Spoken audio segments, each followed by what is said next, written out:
It's show time. How the nature works in harmony, यानी कि nature एक साथ मिलजुल के कैसे रहता है, जानने वाले हैं इस चैप्टर के अंदर। देखिए ये जो चैप्टर है ना यार, इन चैप्टर्स को मैं बोलता हूं हलवा। हलवा आप जानते हो ना, फटाफट से खा जाओ, चाहे दांत है या नहीं है, खा सकता है कोई भी। तो जिस बच्चे को लर्निंग में साइंस के कॉम्प्लेक्स कॉन्सेप्ट्स को समझने में दिक्कत है, वो इन चैप्टर से स्कोर कर सकता है, बिकॉज ये हलवा है।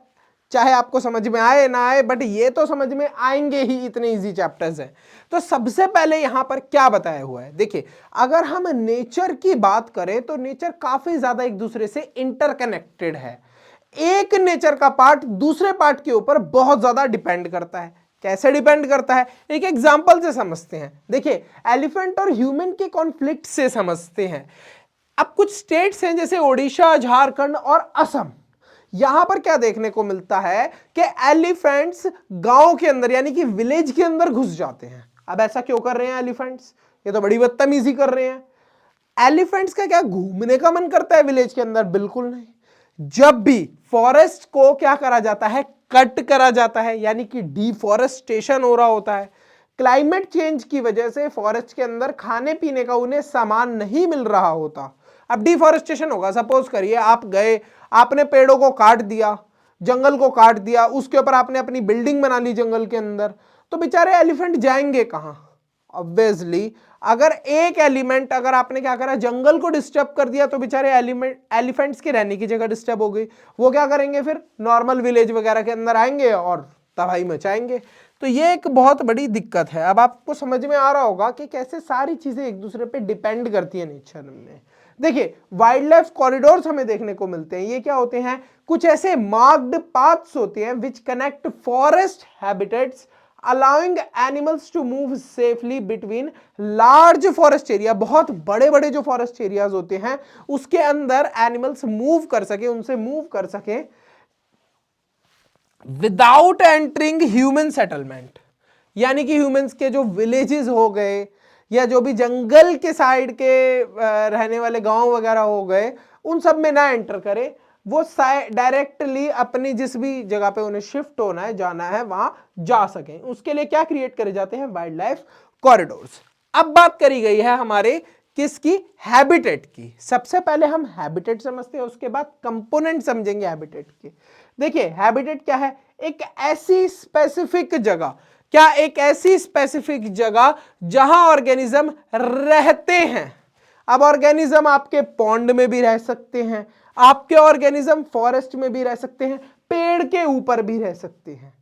अब ये हैबिटेट के बारे में हमने समझ लिया है कि ऐसी जगह जहां कोई भी ऑर्गेनिज्म रहता है वो उसका क्या हो गया? स्पेसिफिक प्लेस जहां वो रह रहा है वो उसका हैबिटेट हो गया। बट ये हैबिटेट के अंदर क्या क्या चीजें आती हैं? कुछ बायोटिक कंपोनेंट्स आते हैं, कुछ एबायोटिक कंपोनेंट्स आते हैं।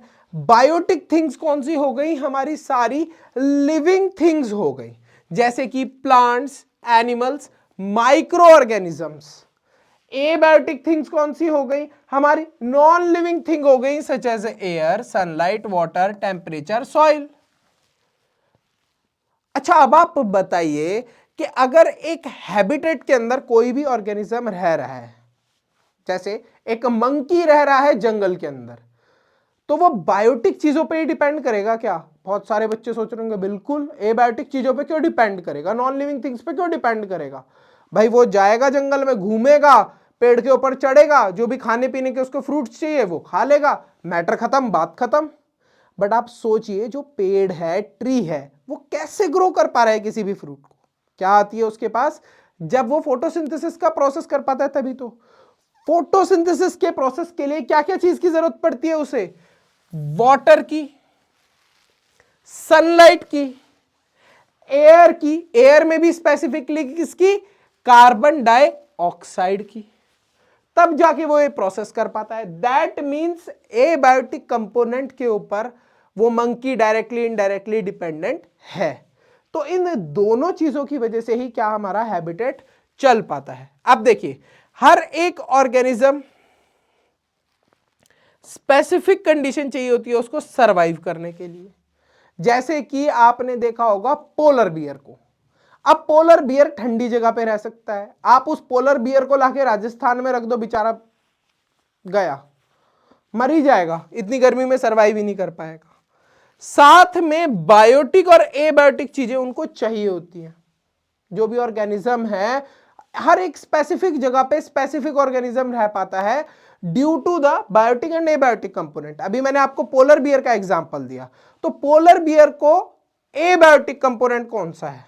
आइस, लिविंग तो नहीं है आइस, बर्फ, लेकिन वो उसके ऊपर बहुत ज्यादा डिपेंड है क्योंकि उसकी बॉडी पे इतने सारे फर हैं, गर्म जगह पे वो नहीं रह सकता, मर जाएगा गर्मी की वजह से। ऐसे कुछ ऑर्गेनिज्म है जो ठंडी जगह पर नहीं रह सकते। जैसे एक मैं आपको बात बताता हूं, मेरे को है ना डॉग्स बहुत पसंद थे बचपन में, तो हम एक बार ये पहाड़ की जगह में गए घूमने के लिए, वहां पर मैंने देखा डॉग्स हैं भाई, मस्त डॉगी घूम रहा था। अब हमारे रिश्तेदार थे, रिलेटिव थे, हम उनके यहाँ ठहरे हुए थे, तो मैंने उनसे रिक्वेस्ट करी कि क्या मैं प्लीज एक पपी को ले जा सकता हूँ अपने साथ। उन्होंने बहुत समझाया, बट मैं लेके आ गया उस पपी को। और वो पपी जैसे जैसे थोड़ा यहाँ आया, जिस जगह पे मैं रहता हूँ दिल्ली के अंदर, वहां वो बीमार पड़ने लग गया यार। बीमार पड़ने का उसका रीजन पता है क्या था? मैं डॉक्टर के पास लेके गया, डॉक्टर ने बोला कि ये जो पपी है ये कहां पर रह सकता है, ये एक कोल्ड जगह पर रह सकता है, और आप कहां पर लेकर आ गए हो इसको? गर्म जगह पर लेकर आए हो। सिंपली हम लोग जब गए उधर ही जहां पर जाना था हमें, हिल स्टेशन साइड में जो हमारे रिलेटिव का घर था, वहां मैंने उस पपी को छोड़ा, वो वापस से नॉर्मल हो गया, कोई उसको मेडिसिन की जरूरत ही नहीं पड़ी।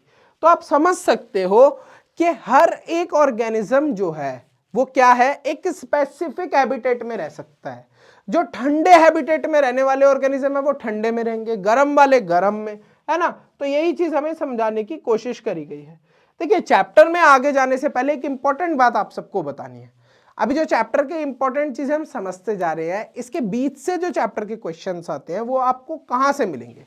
बुक के पीछे के क्वेश्चन से तो काम चलने वाला नहीं है, तो वो आपको मिलते हैं कहां पर? सैंपल पेपर्स के अंदर।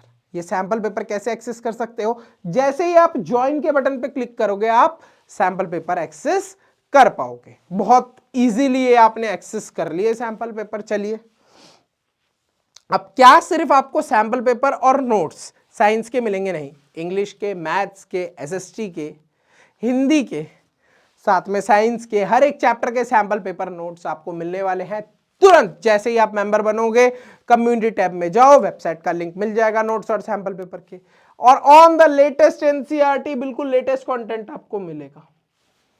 अब बात करते हैं हम लोग किसकी?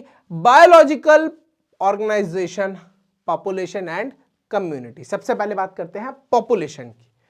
Group of organism of same kind, एक जैसे ऑर्गेनिज्म। जैसे कि एक पॉन्ड के अंदर हमने देखा कि बहुत सारी एक ही वैरायटी की फिशेस प्रेजेंट है, तो हम क्या बोल देंगे उसको? Population. Same kind living together in a specific habitat at a given time. All the fishes of one species in a pond, एक ही स्पीशीज की, एक ही वैरायटी की मछलियां पॉन्ड के अंदर आपने देखी, तो हम क्या बोल देंगे? ये उनकी पॉपुलेशन है। इसके बाद community. Community is a totally different thing.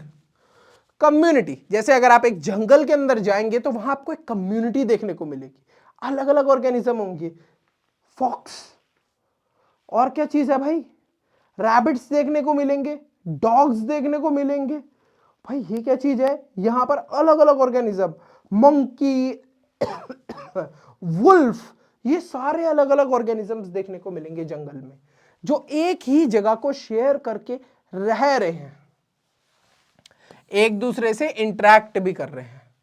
But कभी कभी इनके इंटरैक्ट करने का तरीका थोड़ा कैजुअल हो जाता है।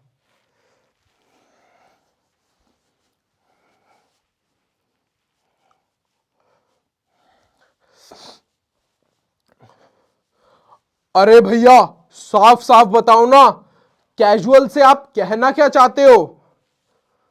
अगर मैं आपको साफ साफ बताऊं तो कैजुअल का मतलब ये कि जैसे अगर आप जंगल में गए तो साइंटिफिकली उनके इंटरेक्शन को क्या बताया जाता है कि जंगल में आप गए, आपने एक शेर को देखा, उसको अगर दिख रहा है वहां पर रैबिट तो वो उसको खा जाएगा, या उसको ज़ीब्रा दिख रहा है उसको खा जाएगा। तो इसको भी साइंस की लैंग्वेज में इंटरेक्शन ही माना जाता है। तो भाई ये इंटरेक्ट करने का तरीका बड़ा कैजुअल है।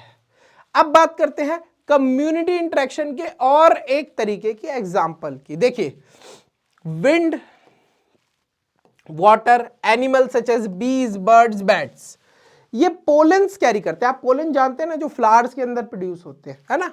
पोलेंस जो होते हैं वो ये कैरी करते हैं और कैरी करके दूसरे जगहों पर,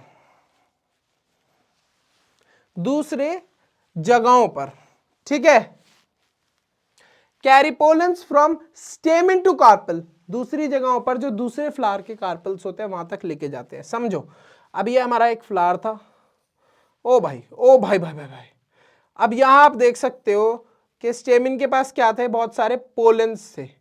अब ये बर्ड, बी, बैट या बहुत तेज हवा या ये पोलन गिर गया जमीन पे और वाटर से ट्रांसपोर्ट होके दूसरे फ्लावर तक पहुंच गया और यहां से ट्रांसपोर्ट हो गया। अब ये आपको पता है कि क्या होगा, पोलन से एक नए फ्रूट का फॉर्मेशन होगा, एक नए फ्लावर का फॉर्मेशन होगा। बहुत इजीली हम समझ सकते हैं इस बात को। तो ये कम्युनिटी इंटरेक्शन का मतलब था। इसके बाद बताया गया है इकोसिस्टम के बारे में। What is ecosystem? Ecosystem is formed by the interaction between a biotic community and its abiotic community and its abiotic environment. समझिए क्या बताया हुआ है, बहुत सिंपल बात बताई हुई है। लिविंग थिंग्स जब नॉन लिविंग थिंग्स के साथ इंटरेक्ट करती हैं तो क्या फॉर्म हो जाता है, एक इकोसिस्टम। एक बहुत अच्छा एग्जांपल ले लेते हैं। आप क्लासरूम के अंदर जाते हैं तो वो क्या है, एक इकोसिस्टम है। आप क्या हो, लिविंग थिंग। आप किससे इंटरेक्ट कर रहे होते हो, अपने बेंच पे जाके बैठ जाते हो। मोस्टली जो बच्चे हमारी वीडियो को देख रहे हैं, जो लिखने वाले हैं, कल एग्जाम है और कूल समझने वाले अपने आप को, वो कहां इंटरेक्ट करते हैं, पीछे जाकर लास्ट बेंच पे, बैक बेंचर। समझ सकता हूं मैं, I am also from your gang. पीछे लास्ट में बैक बेंचर बन जाते हो, क्लास में सबसे लास्ट में बैठते हैं। अब जो क्लासरूम है वहां पर अगर हम लोग देखें तो वो एक खुद में एक इकोसिस्टम है, सही है। ऐसे ही अगर हम लोग पार्क की बात करें, पार्क में जाते हो ना घूमने के लिए, पार्क नहीं होता, वो पार्क होता है। प्लीज, पार्क में आप लोग जाते हो घूमने के लिए, वो भी एक खुद में क्या है, इकोसिस्टम है। अब देखिए, इकोसिस्टम जनरली दो टाइप का होगा, अलग अलग इकोसिस्टम्स होते हैं, बट अभी हम समझेंगे और थोड़ा डिटेल में। तो एक हमारा इकोसिस्टम हो गया एक्वेटिक। एक्वेटिक मतलब वाटर के अंदर, जैसे ओशंस, पॉन्ड्स, रिवर्स, लेक्स, इसके अंदर जो फिश रह रही हैं वो क्या है, वो अपने इकोसिस्टम के अंदर रह रही है। अब देखिए, इकोसिस्टम किसी भी ऑर्गेनिज्म के लिए बहुत जरूरी है।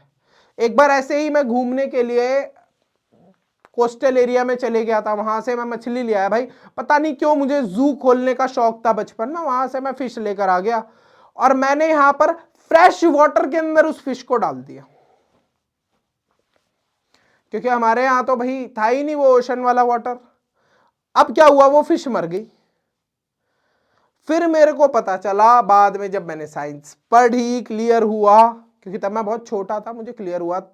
अब जब साइंस वगैरह पढ़ी आगे हायर क्लासेस में, तब समझ में आया कि जो सलाइन वाटर में रहने वाली मछलियां होती है वो ऑब्वियसली जो हमारे घर पर यूज होता है मीठा पानी, उसके अंदर सरवाइव नहीं कर सकती, मर जाएंगी। तो हर एक ऑर्गेनिज्म का खुद का एक इकोसिस्टम होता है जहां वो सरवाइव कर सकते हैं। अब एक्वेटिक इकोसिस्टम जैसे पॉन्ड्स, रिवर्स, लेक्स, ओशन के अंदर जो एनिमल्स रहते हैं वो लैंड वाले इकोसिस्टम में सरवाइव नहीं कर पाएंगे। मछली को आप बाहर ला दो, मर जाएगी। फिर टेरेस्ट्रियल इकोसिस्टम आ गया, जैसे कि फॉरेस्ट हो गए, ग्रासलैंड्स हो गए, डेजर्ट हो गए, फार्म्स हो गए, ये भी क्या है, खुद का इकोसिस्टम है। इसके बाद आते हैं ह्यूमन मेड इकोसिस्टम। स्टार्टिंग में मैं अभी इस चैप्टर के जब इकोसिस्टम वाला पार्ट आपको बोल रहा था, तब मैंने बोला था कि दो पार्ट होते हैं इकोसिस्टम के। तो मोस्टली वो दो पार्ट कौन से होते हैं, ये तो क्या है, दीज आर नेचुरल इकोसिस्टम। देखिए, नेचुरल इकोसिस्टम इसको क्यों बोला गया है, बिकॉज ये नेचर के अंदर ऑटोमेटिकली फॉर्म हुआ है। फिर आते हैं ह्यूमन मेड इकोसिस्टम। जैसे हमने क्या करा, ये अपना पूरा देखो, फार्मिंग वार्मिंग के लिए हमने क्या करा, एग्रीकल्चरल फार्म तैयार कर लिया, पार्क बना लिए, जाओ भाई पार्क में घूमेंगे, थोड़ा एक्सरसाइज करेंगे, यो करेंगे। और उसके अलावा हमने फिश के लिए पॉन्ड्स बनाया। कुछ लोग पता है मछलियों को भी पालते हैं, उनको भी पालते हैं so that they can sell them and earn. क्या अर्न करने के लिए? पैसे अर्न करने के लिए, जिससे वो फ्री फायर में यूसी खरीद सके। बेटा तुम सबको जानता हूं मैं, तुम सब फ्री फायर वाले हो, कुछ पबजी वाले बीजीएमआई वाले भी होंगे। चलिए, इंटरडिपेंडेंस इन इकोसिस्टम। देखिए बायोटिक चीजें एबायोटिक चीजों पर डिपेंड करती हैं। अगर हम बोले कि लिविंग थिंग्स सफिशिएंट इनफ है सरवाइव करने के लिए खुद से इकोसिस्टम में, तो बिल्कुल गलत हो जाएगा। तो लिविंग नॉन लिविंग दोनों एक दूसरे पर डिपेंड करते हैं। प्लांट्स को क्या चाहिए होती है बेटा? सनलाइट चाहिए होती है, CO2 चाहिए होती है फॉर फोटोसिंथेसिस। और सनलाइट और CO2 क्या है? क्या लिविंग है नॉन लिविंग है? Non living, abiotic component. साथ में प्लांट्स को सॉइल भी चाहिए होती है, सॉइल भी नॉन लिविंग होती है भाई। प्लांट उग ही नहीं पाएगा, उगेगा ही तब जब उसको क्या होगा, हम लोग सो करेंगे सॉइल के अंदर, उग ही नहीं पाएगा बिना सॉइल के तो प्लांट। इसके बाद बता है एबायोटिक, ऑन बायोटिक। प्लांट्स क्या रिलीज करते हैं? ऑक्सीजन। रूट्स प्रिवेंट करती हैं सॉइल इरोजन की। ऐसा नहीं है कि सिर्फ हम लोग नॉन लिविंग थिंग्स पे ही डिपेंड कर रहे हैं लिविंग थिंग्स। अब जैसे प्लांट है, वो भी बहुत हेल्प करता है सॉइल की, सॉइल को होल्ड करके रखता है, मूव नहीं करने देता। अगर सॉइल को होल्ड नहीं करेंगे प्लांट्स के रूट, तो वो उड़ती रहेगी, वेस्ट हो जाएगी। फॉरेस्ट की मदद से एटमॉस्फेयर ठंडा रहता है। प्लांट्स जो हैं वो कौन सी गैस रिलीज करते हैं? ऑक्सीजन, जिसकी वजह से हम जिंदा रह पाते हैं। फीडिंग रिलेशनशिप, हु ईट्स हुम। देखिए ये रिलेशनशिप के अंदर हम समझेंगे कि कैसे एनर्जी का ट्रांसफर होता है, कौन किसको खाता है। सबसे पहले तो आप सब बच्चे मोमोज खाते हैं, मुझे ऐसा लग रहा है, पता नहीं क्यों, आई कैन सेंस इट। अब बात करते हैं प्रोड्यूसर्स की। प्रोड्यूसर कौन होते हैं? जो कोई चीज बना रहे हैं। अब बात करी जा रही है प्रोड्यूसर्स में ऑटोट्रोफ्स की। ऑटोट्रोफ कौन हो गए? ऑटो, ऑटोमेटिक, ट्रोफ मतलब न्यूट्रिशन, जो अपना न्यूट्रिशन खुद से बनाते हैं, वो कौन हो गए? ऑटोट्रोफ्स। जैसे कि प्लांट्स, वो अपना फूड खुद से प्रिपेयर करते हैं। अब कुछ महान बच्चों को लग रहा होगा कि हम भी तो ऑटोट्रोफ हैं, हम भी तो अपना खाना खुद ही बनाते हैं। भाई आप अपना खाना खुद कैसे बनाते हो? आप मार्केट से खरीदते हो ना सब्जियां, आप खुद उगाते हो क्या सब्जियां? सर हम फार्मिंग की एक्टिविटी करके उगा लेंगे। भाई वो ग्रो करने का, उन सब्जियों को फॉर्म करने का काम तो प्लांट्स ट्रीज यही करते हैं ना। तो वो ग्रो करते हैं, अपना फूड खुद से बनाते हैं, और फिर हम उस फूड को लेते हैं और कंज्यूम कर लेते हैं। कंज्यूमर्स को क्या बोलते हैं? हेट्रो। हेट्रो का मतलब ही याद होता है रखना, डिपेंड्स ऑन अदर फॉर। ट्रोफ्स का मतलब हमें पता है न्यूट्रिशन, दूसरों से डिराइव करते हैं न्यूट्रिशन। जैसे हम ह्यूमंस, हम क्या करेंगे? फटाफट जाएंगे पेड़ से एप्पल तोड़ेंगे, खा जाएंगे। वेयर एज ट्री क्या करता है? अपना न्यूट्रिशन खुद से बनाता है। अब आपके लिए क्वेश्चन है, देखिए जो अभी आ रहे हैं उस क्वेश्चन के लिए, अभी रुको थोड़ा सस्पेंस बनाता हूं मैं उस क्वेश्चन के लिए। सबसे पहले हम कंज्यूमर्स की बात करते हैं, फिर आपसे ऑटो और हेटेरोट्रोफ वाले में थोड़ा सा कंफ्यूज करके पूछूंगा क्वेश्चन।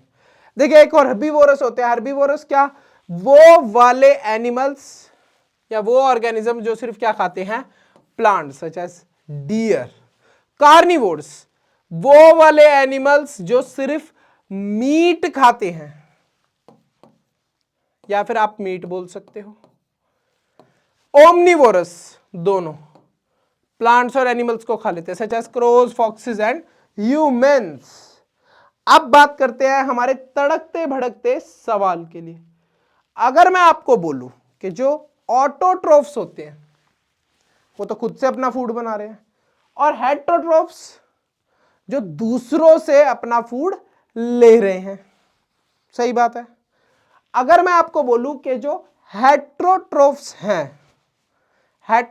हैं वो ऑटोट्रोफ्स के ऊपर डिपेंड करते हैं, वो उनके बिना जिंदा नहीं रह सकते। बट कुछ बच्चों का जवाब अगर ये होगा कि सर कार्निवोरस जो हो गए वो तो सिर्फ मीट खाते हैं, अदर एनिमल्स को खाते हैं, तो वो ऑटोट्रोफ्स यानी कि प्लांट्स के ऊपर कैसे डिपेंड हुए? ये बात तो गलत हो गई भाई साहब।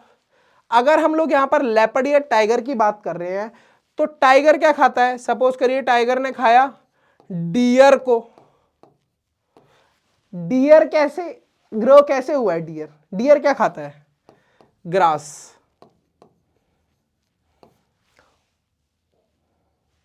यानी कि अल्टीमेटली कार्निवोरस, ओमनीवोरस किसी को भी ले लो, हर्बीवोरस को ले लो, सब किस पे डिपेंड है? ऑटोट्रोफ्स यानी कि प्लांट्स पे फॉर देयर न्यूट्रिशन।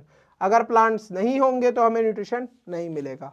यार बार बार ये मेरा एक फेवरेट डायलॉग बन गया है कि प्लांट्स बेचारे हमें फूड देते हैं, ऑक्सीजन देते हैं, लेकिन हमें वाईफाई नहीं देते। अगर वाईफाई दे रहे होते तो शायद हर एक बच्चा अपने सर पर एक गमला उगाकर घूम रहा होता। कितनी बुरी बात है ना कि बस हमें खाने के लिए, न्यूट्रिशन प्रोवाइड करने के लिए दे गिव अस फूड, साथ में हमें वो ऑक्सीजन देते हैं।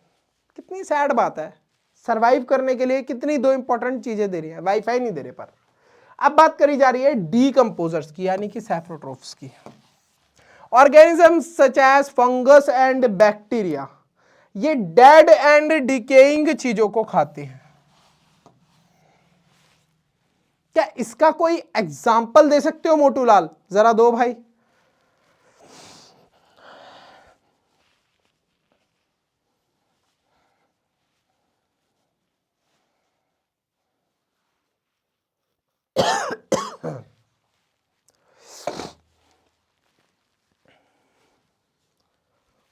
अरे भैया अभी रुको, बढ़िया सा एग्जाम्पल देता हूं। जब भी मैं स्कूल जाता था ना, तो मैंने एक चीज ऑब्जर्व करी कि रास्ते के अंदर एक दिन मरा हुआ चूहा पड़ा हुआ है।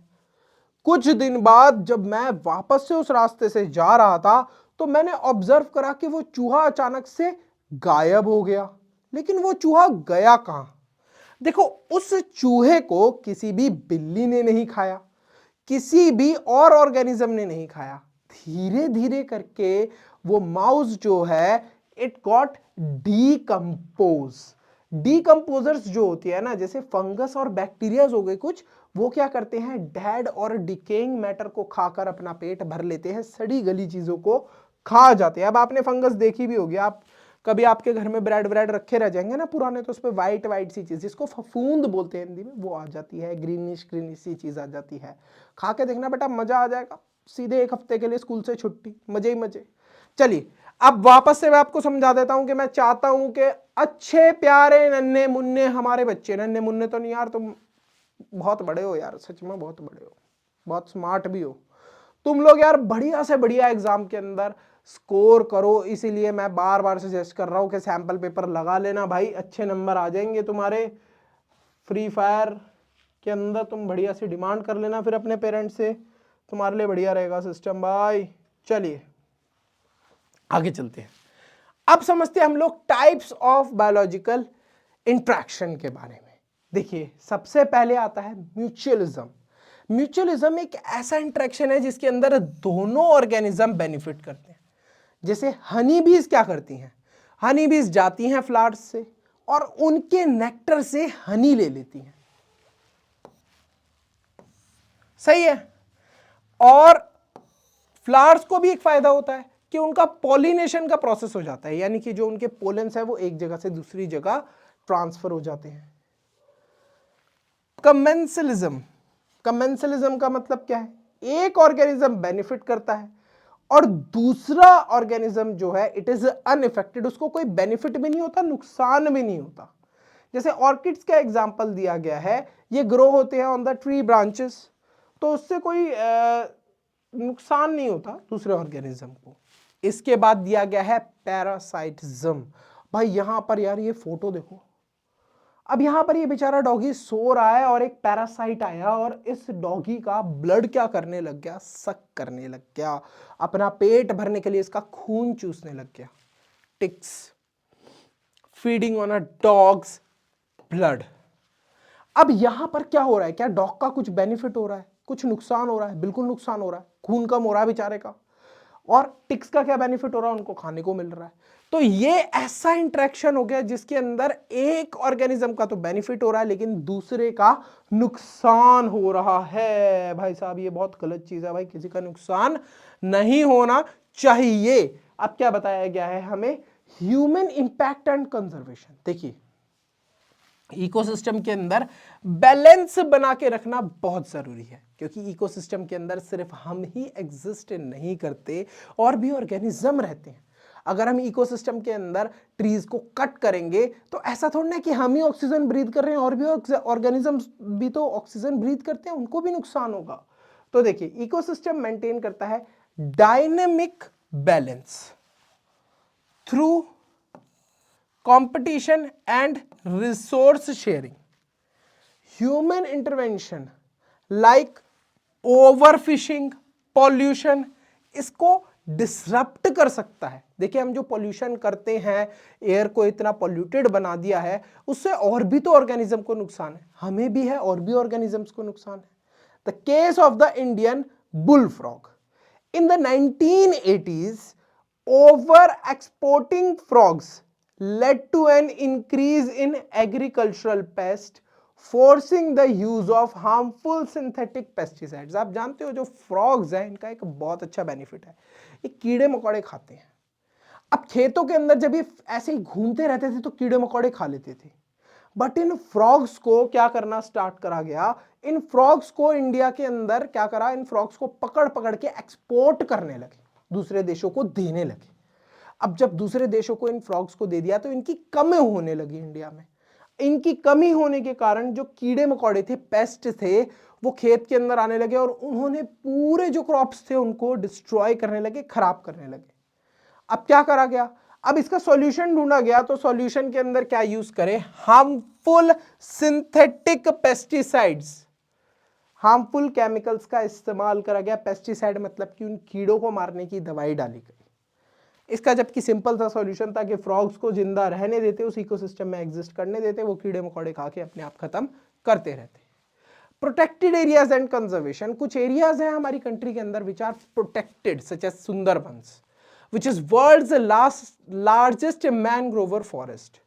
It is a UNESCO World Heritage.